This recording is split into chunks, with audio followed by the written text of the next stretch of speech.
One of the questions that I've been asked more than any other is this: if God is a God of love, if he does exist, why does he allow so much pain and suffering in the world? To answer that question, we need to go back over the millenniums, back to the beginning, back to the book of Genesis. When God created Adam and Eve, he created them with freedom of choice, and he gave them the capacity to make moral choices. He told them that if they were obedient to him, their lives would be filled with joy and happiness and meaning. But if they disobeyed him, they would separate themselves from the source of life. Therefore, sickness would come into their lives. If they separated themselves from him, they would separate themselves from the source of joy and happiness, and therefore there would come into this world selfishness and hate and greed and lust. Suffering and sickness and heartache and sorrow are largely the result of a planet in rebellion, a planet that's separated from God. Why do innocent people suffer?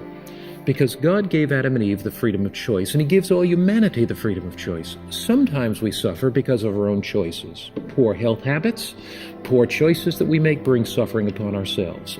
Other times we suffer because of the choices of other people. We may be perfectly innocent. A young man, Christian, drives down the street, and a drunk driver hits him, and this Christian is left as a paraplegic for the rest of his life.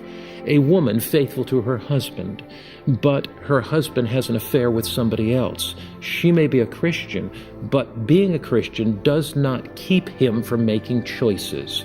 Why do we suffer so much in the world? Sometimes because of our own choices that are poor choices, sometimes because of the choices of others, and sometimes because of our environment, simply because we are in a world that is separated from God. For example, a hurricane can destroy the home of somebody that's a very faithful believer in God.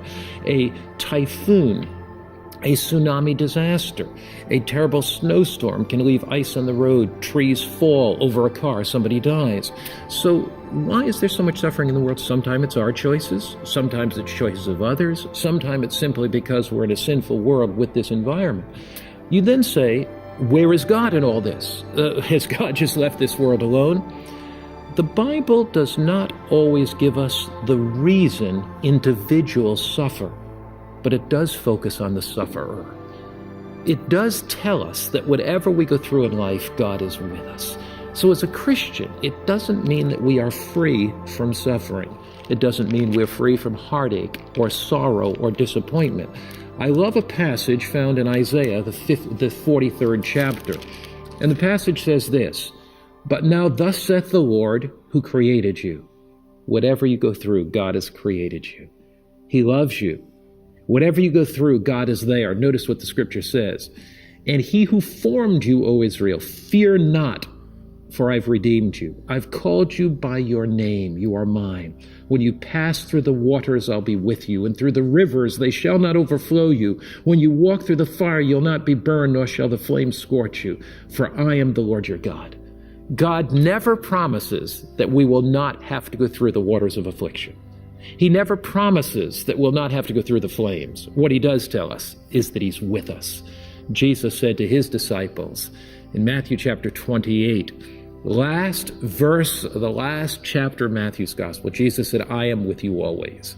What assurance do we have when we face suffering, when we face heartache, when we face disappointment, when we face sickness?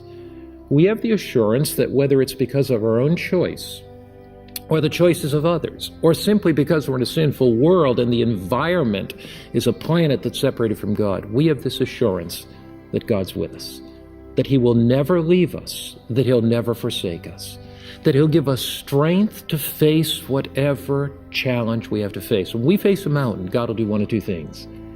He'll either take the mountain away, that is, miraculously heal you in your sickness, or he'll give you the strength to climb over your mountain, the strength to go around your mountain, the strength to dig through your mountain and find gold in that mountain.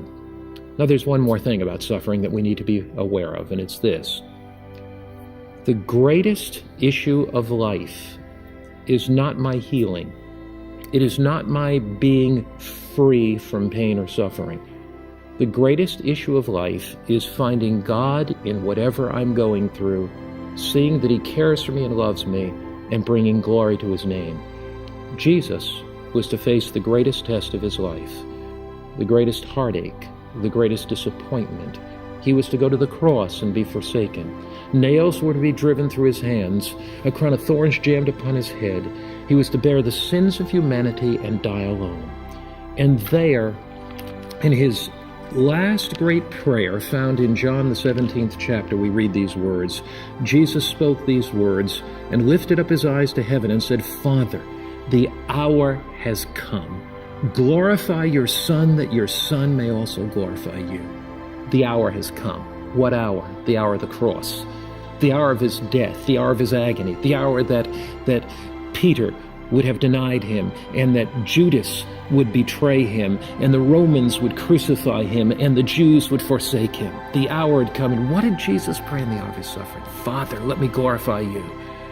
Jesus sensed that the purpose of life was not to be free from suffering, not to be free from heartache, but the purpose of life was to glorify God. If you make glorifying God the purpose of life, you will find meaning in suffering, and strength in heartache, and joy in sorrow. And that's my wish for you, my friend, today.